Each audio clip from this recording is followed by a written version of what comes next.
Selamat malam pemirsa, saya Tina Talisa, Talk to Anyus kembali bersama dengan Anda. Ini adalah kesempatan bagi Anda untuk bergabung dengan kami menyampaikan pendapat, komentar Anda tentang isu yang kami bahas. Malam hari ini kita akan membahas hal yang dekat dengan kita, terutama perempuan. Topik pertama berhubungan dengan produk kewanitaan yang membuat kita khawatir, gegara informasi dari YLKI. Jadi sepanjang Talk to Anyus hadir bersama dengan Anda, sekurang-kurangnya sudah 2 kali dan ini adalah kali ketiga kita mengundang YLKI. Yang pertama berkaitan dengan beras plastik, kemudian berkaitan dengan Gojek, transportasi di ibu kota. Yang sekarang ini kita bicara mengenai pembalut yang mengandung klorin yang kemudian YLKI sampaikan berbahaya. Apakah betul seberbahaya apa yang disampaikan oleh YLKI? Kami siapkan tayangannya berikut ini.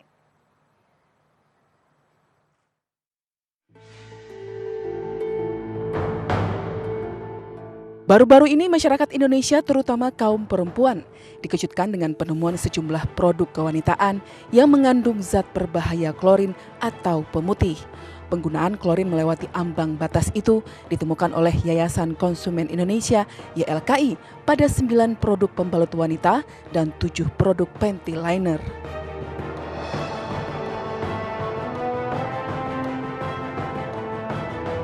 Zat klorin ini diketahui berisiko tinggi terhadap reproduksi wanita, risiko keputihan, gatal-gatal, iritasi, bahkan bisa menyebabkan kanker. Tak hanya itu, pembalut yang sudah beredar di masyarakat ini tidak terbuat dari kapas murni, tetapi terdiri dari campuran bubuk kayu dan limbah pakaian. Dengan hasil temuan ini, YLKI meminta pemerintah untuk segera mengeluarkan standarisasi dan batasan aman penggunaan zat klorin oleh pelaku usaha untuk menjaga kenyamanan konsumen. Nah, ini yang kita sangat sayangkan. Makanya karena di dalam standar nasional Indonesia untuk pembalut, parameter klor itu tidak ada di dalam standar nasional Indonesia. Ini sangat kita sayangkan karena untuk air bersih saja itu ada kadar klor maksimum terdapat di dalam air bersih itu 0,05 ppm. Berdasarkan Peraturan Menteri Kesehatan Nomor 472 Tahun 1996 tentang pengamanan bahan berbahaya bagi kesehatan, bahan kimia klorin biasa digunakan sebagai pemutih pada proses produksi kertas dan pakaian. Dari Jakarta, tim MMC Media memberitakan. Ada 4 orang tamu. Yang pertama adalah Sekretaris Komisi Fatwa dari Majelis Ulama Indonesia, Mas Niam. Selamat malam, Mas. Malam. Kemudian Pak Sudaryatmo, ini sekali lagi bukan kali pertama YLKI bersama-sama dengan kita. Dr. Yulianto dan Ibu Linda dari Kementerian Kesehatan, Dirjen Bina Kefarmasian dan Alat Kesehatan. Mari kita sekarang ke YLKI dulu, karena ini awalnya muncul dari YLKI yang kemudian menimbulkan kontroversi, ada bantah-bantahan. Apa sebetulnya pemicu sehingga melontarkan isu ini ke publik? Ya, terima kasih. Jadi salah satu bidang atau divisi di YLKI itu adalah bidang pengujian yang secara periodik itu memang melakukan comparative testing terhadap produk yang ada di pasar. Itu satu. Kemudian yang kedua, selain comparative testing, kita juga melakukan analisa label. Dalam konteks pembalut kita juga melakukan analisa label. Terus yang ketiga kita juga melakukan survei itu. Kenapa kita pilih produk pembalut? Itu memang pertama YLKI itu terbuka terhadap masukan kepada konsumen dari konsumen tentang produk-produk apa sih yang harus diuji kan gitu loh. Muncul pembalut tadi. Apanya yang diuji? Salah satu masukan dari konsumen adalah apakah dia menggunakan pemutih kimia, chemical atau enggak kan gitu loh. Kemudian oke, kita putuskan untuk melakukan pengujian. Prosedurnya standar. Desember Januari kita melakukan pembelian. Kita beli produk itu di pasar di sekitar YLKI di Jakarta Selatan, menemukan 9 merek pembalut dan 7 merek panty liner. Kemudian dari situ kita coding, kita serahkan ke lab. Lab itu di luar YLKI. YLKI nggak punya lab. Dia punya lab. Ini memang atas permintaan dari labnya, dia keberatan untuk dipublikasikan dan kita hargai. Setelah hasilnya keluar, codingnya kita buka, kita kirim klarifikasi ke produsennya. Beberapa produsen juga sudah memberikan klarifikasi, ada yang tertulis, ada yang datang langsung, dan pada tanggal 8 April, hasil ini sudah kita kirimkan ke Kementerian Kesehatan. Kementerian Kesehatan, hasilnya hasilnya ada tanda terima dari Kementerian Kesehatan, Kesehatan. Setelah itu kita publikasikan ke media massa. Jadi ketika kita publikasikan media massa, sudah disampaikan ke Kementerian Kesehatan. Sudah ke Kementerian Kesehatan dan sudah tanggapan produsen juga kita cantumkan dalam rilis.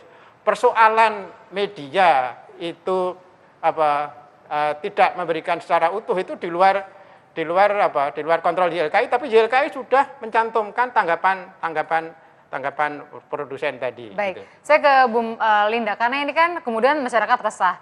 Katakanlah 50% populasi Indonesia adalah perempuan dan katakanlah 30% diantaranya sudah menggunakan pembalut wanita, kan jadi deg-degan gitu Bu, apalagi disebutkan dampaknya dari mulai sederhana keputihan sampai kemudian kanker. Lalu ada juga masalah soal kegelapan informasi. Jadi klorin itu apaan sih gitu misalnya perempuan. Dioksin itu apa sih?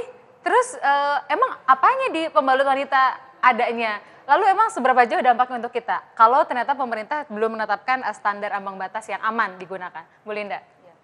Sebenarnya ada dua hal yang berbeda dalam hal ini. Yang pertama adalah masalah teknis bagaimana memproduksi pembalut itu sendiri. Kemudian yang kedua bagaimana mengujinya sehingga itu dianggap aman dan bermutu seperti itu. Nah, di dalam hal pengujian yang dilakukan YLKI memang seharusnya dilakukan klarifikasi. Dalam hal ini adalah diskusi ilmiah menurut evidence base yang secara internasional itu harusnya melalui suatu pembahasan diskusi ahli. Nah, misalnya di dalam hal ini apakah yang dites itu betul-betul klorin? Di dalam hal klorin yang memang mengganggu kepada kesehatan. Karena kalau kita melihat bahwa standar untuk produk pembalut ini adalah cara produksinya. Jadi di dalam cara produksi itu harus bebas elemental klorin. Jadi elemental klorin itu artinya Cl2, bebas dari Cl2. Bukan berarti bebas dari komponen pemutih yang merupakan senyawa klorida yang diperlukan, karena senyawa klorida ini juga merupakan suatu